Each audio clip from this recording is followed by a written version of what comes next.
प्रजासत्ताक दिन साजरा करत असताना आणि या कार्यक्रमाच्या निमित्तानं या ठिकाणी आपल्याला आजच्या कार्यक्रमाचे लाभलेले अध्यक्ष, आपल्या सर्वविरुद्ध ग्रामीण संस्थेचे सन्माननीय चेअरमन स्वराज साहेब आणि खऱ्या अर्थानं आजचा हा कार्यक्रम कपिलषष्ठीचा योग म्हटलं पाहिजे. कारण ज्यांची आत्तापर्यंत आपण नुसतं नावच ऐकून होतो, त्या मोनिकाताई आज खरोखर आपल्या कार्यक्रमाला उपस्थित राहिल्या, त्यांनी वेळ दिला. खऱ्या अर्थानं अगदी टाळ्या वाजवून त्यांचं आपण स्वागत करूया. काही या ठिकाणी उपस्थित राहिल्या, त्यांना परत एकदा धन्यवाद.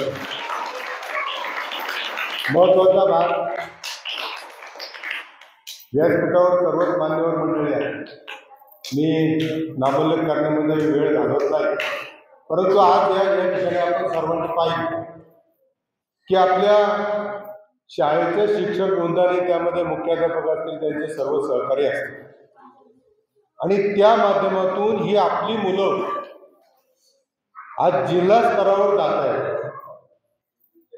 5 जिल्ह्यांच्या मंडळामध्ये ॲबॅकस सारख्या अवघड विषयामध्ये 4था क्रमांक घेत आहेत. ही शाळेच्या दृष्टीनंच नव्हे तर आपल्या सर्व ग्रामस्थांच्या वतीनं अतिशय अभिमानाची अशी बाब.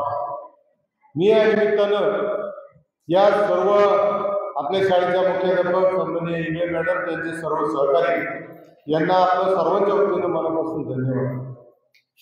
मला खेळ एवढ्याच गोष्टीचा वाटला की आज एवढी कोणी मुलं ज्यांची आपण भाषणं ऐकली, ज्यांनी स्पर्धा परीक्षेमध्ये तालुकास्तरीय, जिल्हास्तरीय, राज्यस्तरीयमध्ये प्रतिनिधित्व केलं, आपल्या मुलांचं कौतुक करायला जर आपलेच पालक हजर नाही, त्याच मुलांचे पालक हजर नाही, तर केवढी मोठी शोभा आणि किती तुम्ही जागरूक आहात.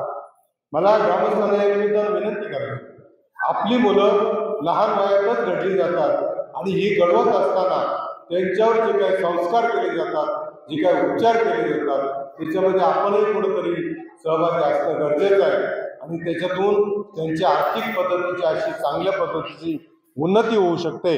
म्हणून आपल्या सर्वांनी या गोष्टीकडं आवर्जून लक्ष देण्याची गरज आहे. या निमित्तानं मॅडमनी बऱ्याचशा काही समस्या आपल्यासमोर मांडल्या. मॅडम, आम्ही पहिल्यापासून आपल्याला सांगत आलेलो आहे की जे काही तुम्ही सांगाल ते आमचे सर्व ग्रामस्थ पूर्ण करतील, याबद्दल कुठलीही शंका नाही. तुम्ही जर काय प्रश्न मांडलाय ग्रामसभेमध्ये त्याची चर्चा होईलच. ही चर्चा होऊन ज्या अनावश्यक गोष्टी आहेत त्या कमी केल्याच पाहिजेत. त्या करण्याची देखील तुम्हाला परवानगी ग्रामपंचायत स्तरावर ग्रामसभेच्या माध्यमातून दिली जाईल.